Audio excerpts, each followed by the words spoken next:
Are you sitting on a Paysafecard balance right now, wondering how on earth you're going to get that money into your checking account?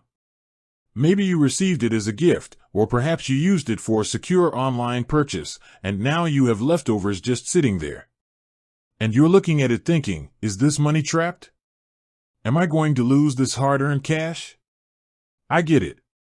When you are retired, or right on the doorstep of retirement, every single dollar counts.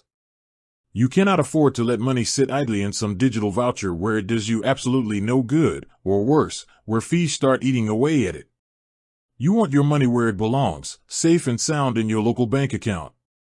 So let's answer the big question directly. Can you transfer a Paysafe balance to a bank account? The short answer is yes, you can. But, and this is a very big but, it is not as simple as clicking a single button, and if you aren't careful, the process and the fees can catch you completely off guard. Here's the problem with Paysafe. It was designed from day one as a prepaid payment method, meant to go out, not to come back. It acts like cash for the internet. When you buy a voucher, the money moves forward.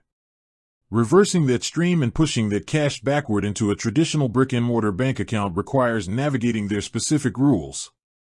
I know the fear here. The fear is that you're going to click the wrong link, send your financial information into the digital ether, or realize too late that a huge chunk of your balance was swallowed up by processing fees. You worked too hard for your money to let it dissolve into fine print. So, how do we fix this? How do you get your money out safely? You have to use a Paysafecard account. You cannot simply take a bare 16-digit voucher code and drop it into your bank's mobile app. It doesn't work that way. First, you must register for their online account system and load that voucher balance into your digital profile. Once the balance is reflected there, you can request a payout. To do this, you will need to provide your standard bank account details, including your IBAN and BIC codes, or your standard routing and account numbers, depending on your specific region. You will also need to verify your identity. I know, uploading a photo of your ID can feel unsettling.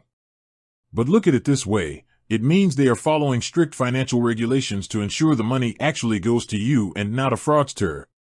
Now, let's talk about the takeaway that you must remember, the cost of convenience. Paysafe charges a flat fee for standard bank transfers, often around $6, and if your balance involves different currencies, they will hit you with a conversion fee too. If you only have $10 or $15 left on that card, swallowing a $6 fee just to move it to your bank might not make financial sense. If the fees are going to eat up too much of your balance, your best alternative action step is to simply spend the balance directly on a necessary expense online where Paysafecard is accepted, rather than forcing a transfer. Use it to pay for an online service or a gift you were already planning to buy. That keeps 100% of your money working for you, without handing a dime over to unnecessary fees. Be smart with your digital cash, protect your principal, and make sure every dollar is serving your retirement. With that said, thanks for watching and until next time.